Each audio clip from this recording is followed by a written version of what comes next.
Jesus' parable, known as the parable of talents, is about the ways we use our gifts and resources. Too often we exchange trust in God with the seeming security of resources conserved. Adventure is risky, and it is also rewarding, opening to us new gifts and horizons of possibility. Matthew 25, verses 14 through 30. For it is as if a man, going on a journey, summoned his slaves and entrusted them his property to them. To one he gave 5 talents, to another 2, and to another 1, to each according to his ability. Then he went away. The one who had received the 5 talents went off at once and traded with them and made 5 more talents. In the same way, the one who had 2 talents made 2 more talents. The one who had received 1 talent went off and dug a hole in the ground and hid his master's money. After a long time, the master of those slaves came and settled accounts with them. Then the one who had received the 5 talents came forward, bringing 5 more talents, saying, Master, you handed over to me 5 talents. See, I have made 5 more talents. His master said to him, Well done, good and trustworthy slave. You have been trustworthy in a few things. I will put you in charge of many things. Enter into the joy of your master. And the one with 2 talents also came forward, saying, Master, you handed over to me 2 talents. See, I have 2 more talents. His master said to him, Well done, good and trustworthy slave. You have been trustworthy in a few things. I will put you in charge of many things. Enter into the joy of your master. Then the one who had received the 1 talent also came forward, saying, Master, I knew that you were a harsh man, reaping where you did not sow, and gathering where you did not scatter seed. So I was afraid, and I went and hid your talent in the ground. Here you have what is yours. But his master replied, You wicked and lazy slave. You knew, did you, that I reap where I did not sow, and gather where I did not scatter? Then you ought to...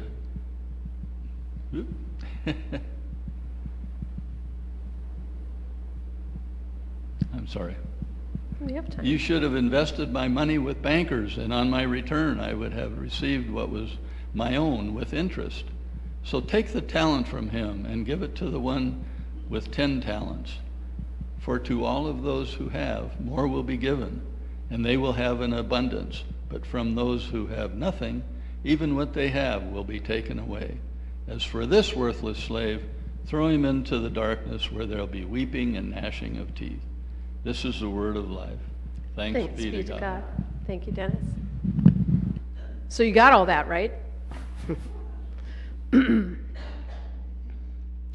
This particular parable is a part of the teaching sequence that occurs near the end of Jesus' life. A plot to silence him is already underway, and there's a feeling of urgency now in his teaching as Jesus alludes to his impending departure from this world and cautions his followers to be ready. He speaks of being alert, of engagement in seeking that his work is carried out in his absence. And so it's within this framework,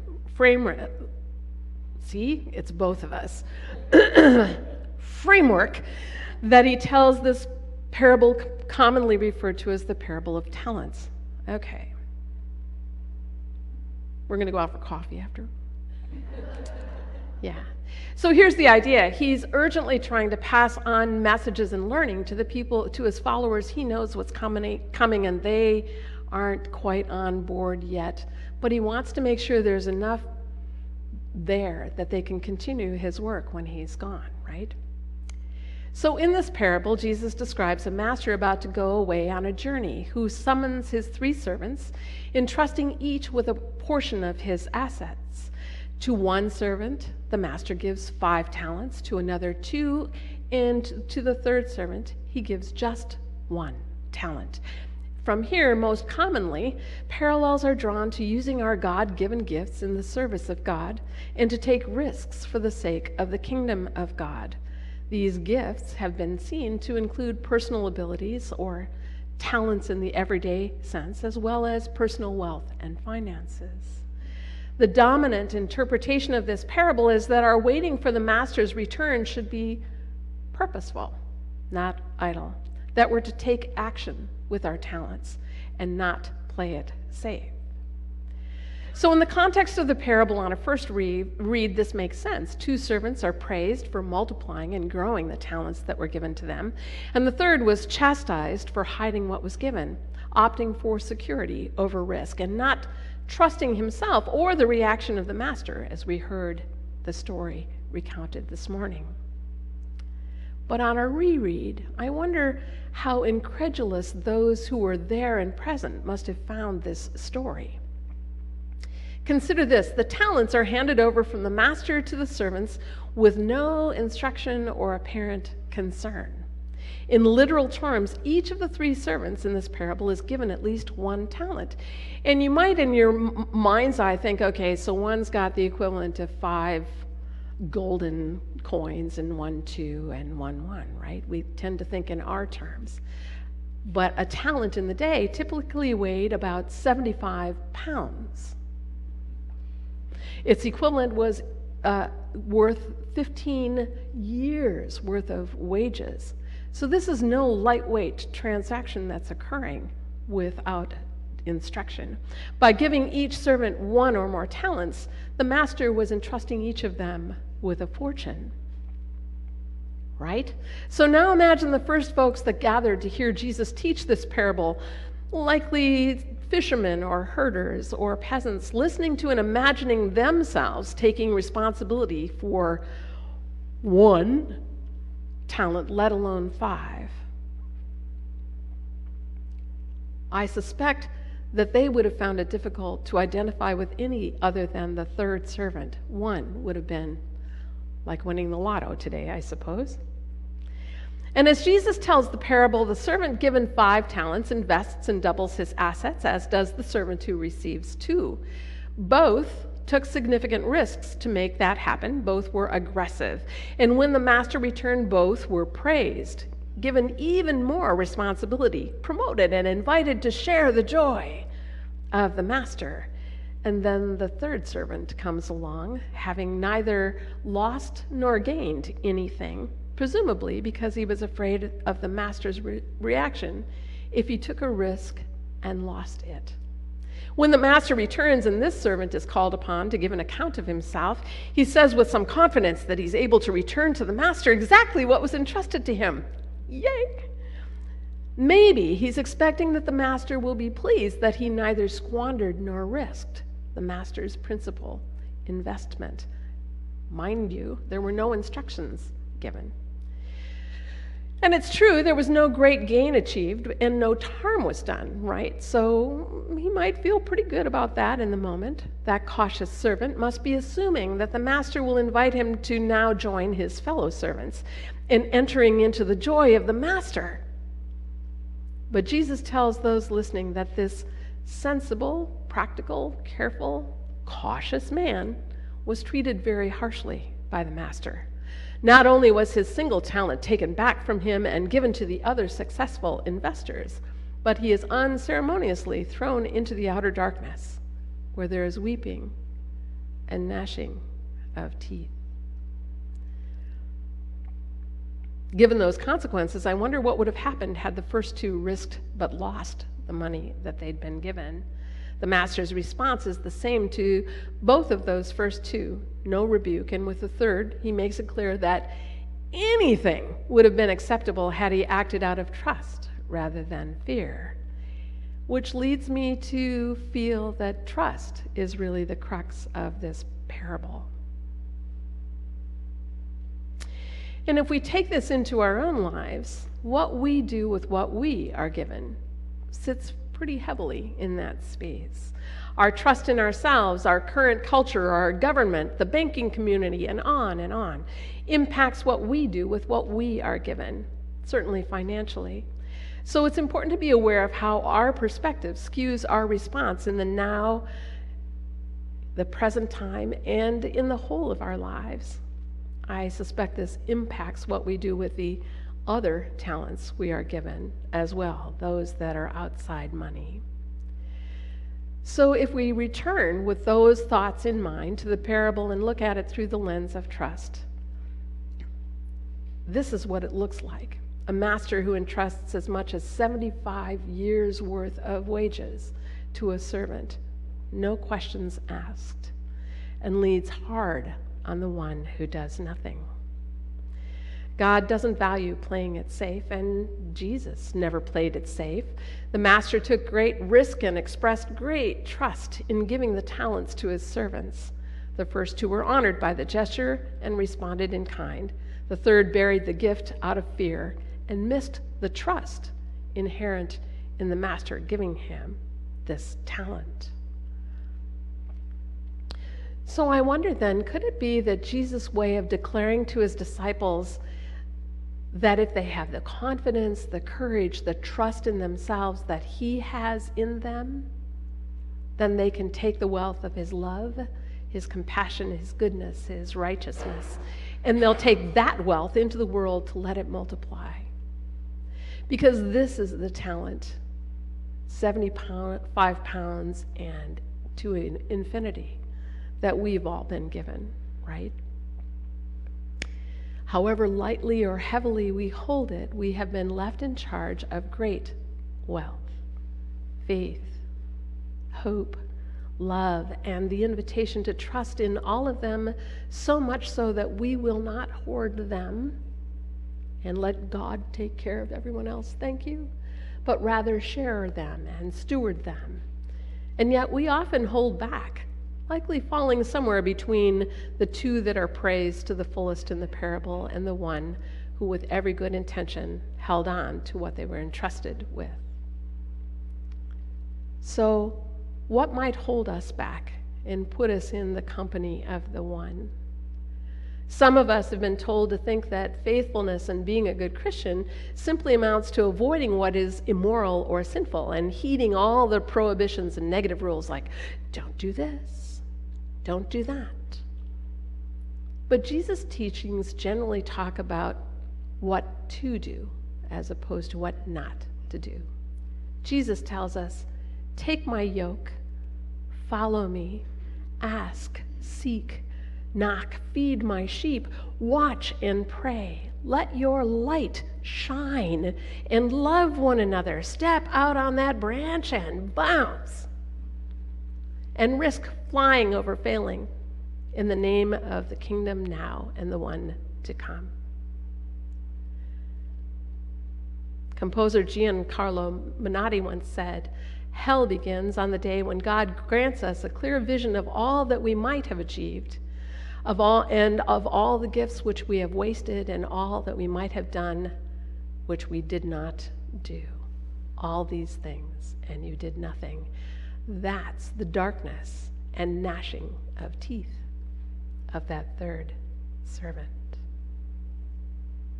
The master gives us talents that everyone can lay claim to, and trusts us to use them, to do what we can from where we are with what we have, all the time, trusting that God will grow the results. Even so, it's sometimes easy to believe that the small efforts at resolving things either near or far aren't going to matter in the overall scheme of things. Why bother? What's my little thing gonna do? That kind of thing. Even if I had the parable's equivalent of 5 talents full of faithfulness, who am I to suppose that my investment of them in the world around me would change anything? We can get into that place, right? In my imagining, Jesus counts that thinking with a modern day equivalent of this parable, who are you to suppose that you are anything less than what the world seeks? So Jesus is trying to tell them, this is what I'm trying to tell you. When you take these things and go, you spread everything that you've been given into the kingdom, you multiply and continue, and more things come to you. But if you hold this notion that you are too small or too afraid or too distrustful to really do much of anything or make a difference, that's the sticking point. There's a poem from Return to Love by Marianne Williamson that puts it in today's terms. Our deepest fear is not that we are inadequate. Our deepest fear is that we are powerful beyond measure, holding a talent that God has entrusted us with. It is our light, not our darkness, that most frightens us. We ask ourselves, who am I to be brilliant or gorgeous or talented or fabulous? Actually, who are you not to be? You are a child of God. Your playing small does not serve the world. There's nothing enlightened about shrinking so that other people won't feel insecure around you.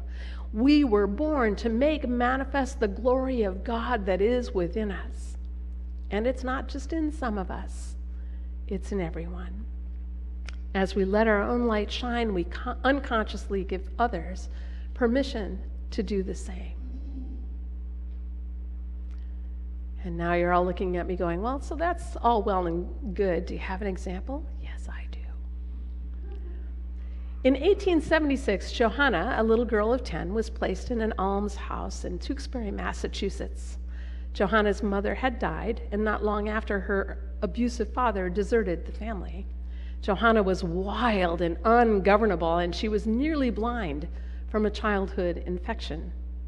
Her poor vision made reading impossible, limiting her formal education. In the almshouse where she lived, she learned lessons in self-sufficiency, but not much else. There would appear to have been little hope for this little girl. However, after a few years, a young woman named Maggie came to the almshouse. Maggie took an interest in Johanna and took her under her wing. Maggie moved in the blackness of the almshouse like sunlight. Maggie, a young woman of devoted faith, protected Johanna and the other vulnerable little girls in this almshouse. She taught Johanna that while she was not responsible for having been left there, she was responsible for the state of her spirit, wherever she was. Eventually, Johanna learned about the Perkins School for the Blind in Boston and convinced the almshouse overseers to send her there. She enrolled in 1880, and though her rough manners made tough going at first, she persevered and graduated 6 years later in 1886 as valedictorian of her class. After graduation, the director of the Perkins School recommended Johanna, better known by her nickname Anne, for her first job. It would be quite the challenge. She was sent to Tuscumbia, Alabama, to be teacher and governess to a 7-year-old blind and deaf girl named Helen Keller. This newly certified teacher, Anne Sullivan, knew about blindness and anger and fear through the hardships of her own life, but she also knew about grace and redemption and the responsibility to live faithfully because of the love of Maggie Hogan, who had made the grim reality of an almshouse life bearable and even hopeful for children. And so Anne Sullivan, in turn, began opening a new world to Helen Keller, who eventually authored 12 books, was a leader in the women's suffrage movement, and was one of the first advocates for the Americans with Disabilities Act. Most of us know something about the remarkable achievements of Helen Keller, and most of us know the story of her lifelong devoted friend and teacher, Anne Sullivan. But I wonder how many of us knew about Maggie Hogan. It might not have appeared that Maggie had been given much to invest, and yet it is almost certain that without the simple, faithful devotion of Maggie Hogan, with one little girl, invested with patience and trust in Johanna and the other almshouse orphans, neither Anne Sullivan nor Helen Keller could have known the lives they did and achieve the remarkable things they did. Love and kindness and grace and patience. 75 pounds to infinity with all those things by one person changed the lives of at least 2 others, and we know from there many, many around the world. So what will we invest in God's world among God's precious people? 1 talent? 2, 5. Whoever you meet probably has equal treasure within, riches from God they have buried. And among those of whom you disapprove, we first notice the annoying, self-serving behavior. But the ask is to also notice the treasure and the fear. Fear of what is demanded, fear of being inadequate, of being judged, of being used, of not being seen. Everyone we meet is another nervous treasure chest searching for their own key. What can we do to treasure that treasure in us and in the people we meet, to steady their hands and our own? Trust. Because trust is what we are given in addition to all those talents. Trust that we have enough. Trust that God loves us no matter what, that falling short isn't a failure, it's a risk. That in the name of growing into God's love, we can do this that God's love might multiply abundantly. All we have to do is trust 75 pounds to infinity in what we've been given and let God do the rest.